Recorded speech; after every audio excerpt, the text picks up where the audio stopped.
ಯಾಕೋ ಕರೆಂಟ್ ಇಲ್ವೇನೋ? ಇಲ್ಲ. ಯಾಕೆ ರೆಡಿ ಮಾಡಿಸಿಲ್ವಾ?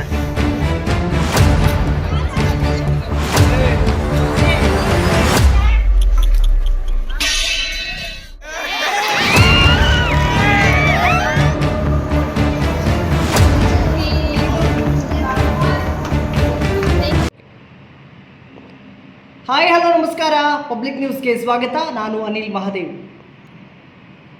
ವಸತಿ ಶಾಲೆ ಅಂತಂದರೆ ಒಂದು ರೀತಿ ಎಲ್ಲ ಸೌಕರ್ಯಗಳನ್ನು ಹೊಂದಿರಬೇಕು. ಆದರೆ ಇಲ್ಲೊಂದು ವಸತಿ ಶಾಲೆಯಲ್ಲಿ ಮಕ್ಕಳಿಗೆ ಕರೆಂಟ್ ಇಲ್ಲದೆ ಕತ್ತಲಲ್ಲೇ ಕಾಲ ಕಳೆಯುವಂತಹ ಸ್ಥಿತಿ ಎದುರಾಗಿದೆ. ಎಸ್ ಹೌದು, ನಾನು ಹೇಳ್ತಾ ಇರುವಂತಹ ವಿಷಯ ತುಮಕೂರು ಜಿಲ್ಲೆಯ ಪಾವಗಡ ತಾಲೂಕಿನ ದೊಡ್ಡಹಳ್ಳಿಯಲ್ಲಿರುವಂತಹ ಅಟಲ್ ಬಿಹಾರಿ ವಾಜಪೇಯಿ ವಸತಿ ಶಾಲೆಯ ಬಗ್ಗೆ. ಕಳೆದ 3 ತಿಂಗಳಿಂದ ಜನರೇಟರ್ ಹಾಳಾಗಿದ್ದರೂ ಇಲ್ಲಿನ ಪ್ರಾಂಶುಪಾಲರು ಸರಿಯಾಗಿ ಕರ್ತವ್ಯ ನಿರ್ವಹಿಸದೆ, ಪ್ರಸ್ತುತ ಕಾಂತರಾಜು ಎನ್ನುವರು AVBP ಶಾಲೆಯ ಪ್ರಾಂಶುಪಾಲರಾಗಿದ್ದಾರೆ. ಸರಿಯಾಗಿ ಕರ್ತವ್ಯ ನಿರ್ವಹಿಸುತ್ತಾ ಇಲ್ಲ ಅನ್ನುವಂತಹ ಗಂಭೀರ ಆರೋಪಗಳು ಸಹ ಪೋಷಕರಿಂದ ಮತ್ತು ಅಲ್ಲಿನ ವಿದ್ಯಾರ್ಥಿಗಳಿಂದ ಬಂದಿದ್ದಾವೆ. ದೃಶ್ಯಗಳಲ್ಲಿ ನಾನು ತೋರಿಸ್ತಾ ಇದ್ದೀನಿ, ನೋಡಬಹುದು ಕತ್ಲಲ್ಲಿ ವಿದ್ಯಾರ್ಥಿಗಳು ಯಾವ ರೀತಿ ಊಟ ಮಾಡ್ತಾ ಇದ್ದಾರೆ ಅನ್ನುವಂಥದ್ದು. ಕೊಠಡಿಗಳಲ್ಲಿ ಸರಿಯಾಗಿ ಬೆಳಕಿಲ್ಲದೆ, ಮತ್ತು ಬೆಳಕಿಲ್ಲದಿದ್ದರೆ ಮಕ್ಕಳು ಹೆಂಗೆ ಓದ್ತಾರೆ, ಹೆಂಗೆ ಓದೋದಕ್ಕೆ ಸಾಧ್ಯ ಅನ್ನುವಂಥದ್ದನ್ನು ನಾವಿಲ್ಲಿ ಗಮನಿಸಬೇಕಾಗ್ತದೆ. ಮತ್ತು ಪಾವಗಡ ತಾಲೂಕಿನ ಒಂದಷ್ಟು ವಸತಿ ಶಾಲೆಗಳು ಇತ್ತೀಚೆಗೆ ಜಿಡ್ಡು ಬಿದ್ದಿದ್ದಾವೆ. ಇದನ್ನು ಸ್ಥಳೀಯ ಶಾಸಕರು ಸರಿಯಾದ ರೀತಿಯಲ್ಲಿ ಕ್ರಮ ವಹಿಸುವ ಅಗತ್ಯ ಇದೆ. ತುಮಕೂರು ಜಿಲ್ಲಾ ಮಟ್ಟದಲ್ಲಿರುವಂತಹ ಅಧಿಕಾರಿಗಳು ಸಹ ಆಗಿಂದಾಗಲೇ ಈ ವಸತಿ ಶಾಲೆಗಳಿಗೆ ಭೇಟಿ ನೀಡಬೇಕು. ಭೇಟಿ ನೀಡಿ ಮಕ್ಕಳ ಶೈಕ್ಷಣಿಕ ಗುಣಮಟ್ಟ ಹೇಗಿದೆ, ಮಕ್ಕಳಿಗೆ ಕೊಡ್ತಾ ಇರುವಂತಹ ಆಹಾರದ ಗುಣಮಟ್ಟ ಹೇಗಿದೆ ಅನ್ನೋದನ್ನು ಪರಿಶೀಲಿಸಬೇಕಾಗ್ತದೆ. ಪ್ರಸ್ತುತ ನಾವು ಇವತ್ತೇನೋ ರೈಸ್ ಮಾಡ್ತಾ ಇದ್ದೀವಿ ಒಂದು ಸಮಸ್ಯೆ. AVBP ಶಾಲೆಯಲ್ಲಿ ವಿದ್ಯುತ್ ಸಮಸ್ಯೆ ತುಂಬ ಉಲ್ಬಣಗೊಂಡಿದೆ. ಈ ಒಂದು ಸಮಸ್ಯೆಗೆ ತುಮಕೂರಿನ ಅಧಿಕಾರಿಗಳು ಯಾವ ರೀತಿಯಾದಂತಹ ಕ್ರಮ ವಹಿಸ್ತಾರೆ ಅನ್ನೋದನ್ನು ಗಮನಿಸೋಣ. ಇದಕ್ಕೆ ಸಂಬಂಧಪಟ್ಟಂಥ ಒಂದು ಸ್ಟೋರಿ ಇದೆ, ಬನ್ನಿ ನೋಡ್ಕೊಬರೋಣ. ಕರೆಂಟ್ ಇಲ್ಲ, ಜನರೇಟರ್ ಇಲ್ಲ, 525 ವಿದ್ಯಾರ್ಥಿಗಳ ಪಾಡೇನು? ಇದು ಅಟಲ್ ಬಿಹಾರಿ ವಾಜಪೇಯಿ ವಸತಿ ಶಾಲೆಯಲ್ಲಿ ಸಮಸ್ಯೆಗಳ ಸರಮಾಲೆಯ ಕತೆ. ಯಾಕೋ ಕರೆಂಟ್ ಇಲ್ವೇನೋ? ಇಲ್ಲ. ತುಮಕೂರು ಜಿಲ್ಲೆಯ ಗಡಿ ತಾಲೂಕಾದ ಪಾವಗಡ ತಾಲೂಕಿನ ದೊಡ್ಡಹಳ್ಳಿ ಗ್ರಾಮದಲ್ಲಿರುವ ಅಟಲ್ ಬಿಹಾರಿ ವಾಜಪೇಯಿ ವಸತಿ ಶಾಲೆಯಲ್ಲಿ ಮೂಲಭೂತ ಸೌಕರ್ಯಗಳ ಕೊರತೆಯಿಂದ 525 ವಿದ್ಯಾರ್ಥಿಗಳು ಸಂಕಷ್ಟ ಅನುಭವಿಸುತ್ತಿದ್ದಾರೆ ಎನ್ನುವಂತಹ ಗಂಭೀರ ಆರೋಪವೊಂದು ಕೇಳಿಬಂದಿದೆ. 6ನೇ ತರಗತಿಯಿಂದ PUCವರೆಗೂ ವಿವಿಧ ಜಿಲ್ಲೆಗಳ ವಿದ್ಯಾರ್ಥಿಗಳು ಇಲ್ಲಿ ವ್ಯಾಸಂಗ ಮಾಡುತ್ತಿದ್ದಾರೆ. ವಿದ್ಯುತ್ ಕಡಿತವಾದ ಸಂದರ್ಭದಲ್ಲಿ ಜನರೇಟರ್ ಕಾರ್ಯನಿರ್ವಹಿಸದೆ 3 ತಿಂಗಳಾದರೂ ದುರಸ್ತಿ ಮಾಡಿಲ್ಲ ಎಂಬ ಆರೋಪ ಇಲ್ಲಿನ ವಿದ್ಯಾರ್ಥಿಗಳು ಮತ್ತು ಪೋಷಕರದ್ದಾಗಿದೆ. ಮಳೆಗಾಲದಲ್ಲಿ ವಿದ್ಯುತ್ ವ್ಯತ್ಯಯದಿಂದ ವಸತಿ ನಿಲಯಗಳಲ್ಲಿ ಬಿಸಿಯಾದ ವಾತಾವರಣ ನಿರ್ಮಾಣವಾಗುತ್ತಿದ್ದು, ಫ್ಯಾನ್ಗಳು ಸಮರ್ಪಕವಾಗಿ ಕಾರ್ಯನಿರ್ವಹಿಸದ ಕಾರಣ ಉಸಿರಾಟದ ತೊಂದರೆ ಹಾಗೂ ಸೊಳ್ಳೆಗಳ ಕಾಟ ಹೆಚ್ಚಾಗಿದೆ ಎನ್ನಲಾಗುತ್ತಿದೆ.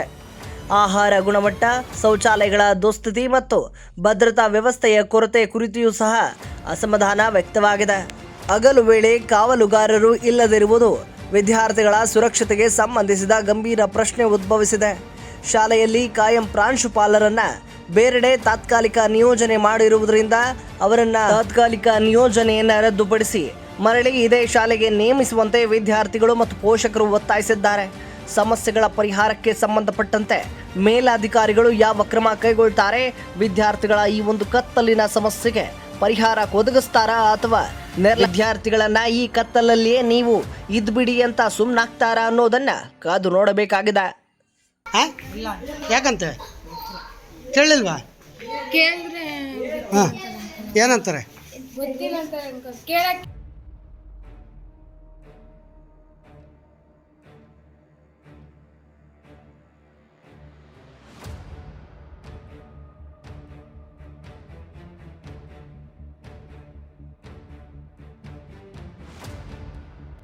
ಕೇಳಿದ್ರಲ್ಲ ಈ ಕಂದಮ್ಮಗಳ ಮಾತನ್ನ.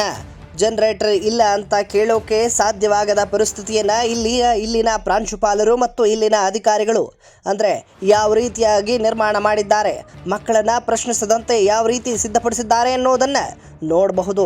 ಹಾಗಾದರೆ ವಿದ್ಯಾರ್ಥಿಗಳು ಇದೇ ಕತ್ತಲಿನಲ್ಲಿ ಎಷ್ಟು ದಿನಗಳ ಕಾಲ ಇರಬೇಕು? ಬೆಟ್ಟ ಗುಡ್ಡಗಳ ಸಮೀಪದಲ್ಲಿ ನಿರ್ಮಾಣಗೊಂಡಿರುವಂತಹ ಇಂತಹ ವಸತಿ ಶಾಲೆಗಳಲ್ಲಿ ಯಾವ ಕ್ಷಣದಲ್ಲಿ ಯಾವ ಪ್ರಾಣಿಗಳು ಬಂದು ದಾಳಿ ಮಾಡುತ್ತವೆಯೋ, ಯಾವ ಸರೀಸೃಪಗಳು ಬಂದು ಇಲ್ಲಿ ವಾಸವಿರುತ್ತವೆಯೋ ಇಲ್ಲವೆಯೋ ಎನ್ನುವುದು ಇಲ್ಲಿನ ವಿದ್ಯಾರ್ಥಿಗಳಿಗೆ ಒಂದು ರೀತಿಯ ಆತಂಕವಾಗಿದ್ದರೆ, ಮನೆಗಳಲ್ಲಿ ಮಕ್ಕಳನ್ನು ವಸತಿ ನಿಲಯಗಳಲ್ಲಿ ಬಿಟ್ಟಿದ್ದೇವೆ ಎಂದು ನೆಮ್ಮದಿಯಾಗಿರಲು ಪೋಷಕರಿಗೆ ಸಾಧ್ಯವಾಗದಂತಹ ಸ್ಥಿತಿ ನಿರ್ಮಾಣವಾಗಿದೆ. ಅಲ್ಲಿ ಮಕ್ಕಳ ಸ್ಥಿತಿ ಯಾವ ರೀತಿ ಇದೆ ಎನ್ನುವುದರ ಬಗ್ಗೆ ಕಿಂಚಿತ್ತು ಸಮಸ್ಯೆಯನ್ನು ಪರಿಹರಿಸುವತ್ತ ಅಧಿಕಾರಿಗಳು ಯಾಕಿನ್ನೂ ಗಮನ ಹರಿಸಿಲ್ಲ ಅನ್ನುವಂಥದ್ದು ಸದ್ಯದ ದೊಡ್ಡ ಪ್ರಶ್ನೆಯಾಗಿದೆ. ಇದರ ಜೊತೆಗೆ ಬೆಳಕಿಲ್ಲದೆ ಕತ್ತಲಲ್ಲಿಯೇ ವಿದ್ಯಾರ್ಥಿಗಳು ಊಟ ಮಾಡುವಂತಹ ದುಸ್ಥಿತಿ ಬಂದೊದಗಿದೆ. ಈ ಒಂದು ದೃಶ್ಯಗಳನ್ನು ತಾವು ಗಮನಿಸ್ತಾ ಇರಬಹುದು. ವಿಡಿಯೋ ರೆಕಾರ್ಡ್ ಮಾಡ್ತಾ ಇರುವಂತಹವರ ಏನು ಫ್ಲಾಶ್ ಲೈಟ್ ಆನ್ ಆಗಿರುವಂಥದ್ದು ಇಲ್ಲಿನ ಬೆಳಕಿಗೆ ಕಾರಣ ಆಗಿದ್ರೆ ವಿದ್ಯಾರ್ಥಿಗಳು ಯಾವ ರೀತಿ ಕತ್ತಲಲ್ಲಿ ಊಟ ಮಾಡ್ತಿದ್ದಾರೆ ಅನ್ನೋದನ್ನು ಕಾಣಬಹುದಾಗಿದೆ.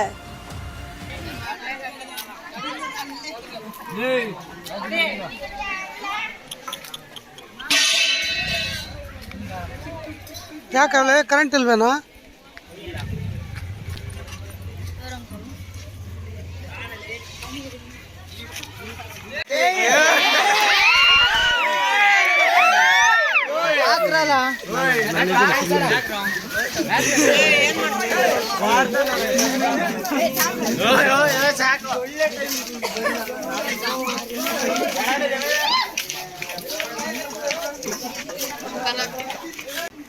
ಯಾಕ್ರೋ ಕರೆಂಟ್ ಇಲ್ವೇನೋ? ಇಲ್ಲ ಅಂಕಲ್. ಇಲ್ವಾ ಕರೆಂಟ್? ಇಲ್ಲ ಅಂಕಲ್. ಮತ್ತೆ ಕತ್ಲೆಲ್ಲ ಇದಿರಲ್ವೋ? ಹ್ಞೂ ಅಂಕಲ್. ಫ್ಯಾನ್ ಒಂದು ತಿರ್ಗಲ್ವೇ? ತಿರ್ಗಲ್ಲ ಅಂಕಲ್. ವಾಷಿಂಗ್ ಫ್ಲೋರ್ ಇಲ್ಲ ಅಂಕಲ್. ಯಾಕೋ ಕರೆಂಟ್ ಇಲ್ವೇನೋ? ಇಲ್ಲ ಅಂಕಲ್. ಇಲ್ಲ ಅಂಕಲ್. ಸ್ನಾನ ಮಾಡಿದ್ರೆ ಹಂಗೆ ಬಂದಿದ್ದೀವಿ. ನೀವು ಕುತ್ಕೋಬೇಕಾ? ಜನಪರ ಸುದ್ದಿಗಳಿಗಾಗಿ ಪಬ್ಲಿಕ್ ನ್ಯೂಸನ್ನು ಸಬ್ಸ್ಕ್ರೈಬ್ ಮಾಡಿ. ಅದೇ ರೀತಿ ನೀವು ಫೇಸ್ಬುಕ್ಕಲ್ಲಿ ನೋಡ್ತಾ ಇರೋದಾದರೆ ಫಾಲೋ ಮಾಡಿ. Thank you.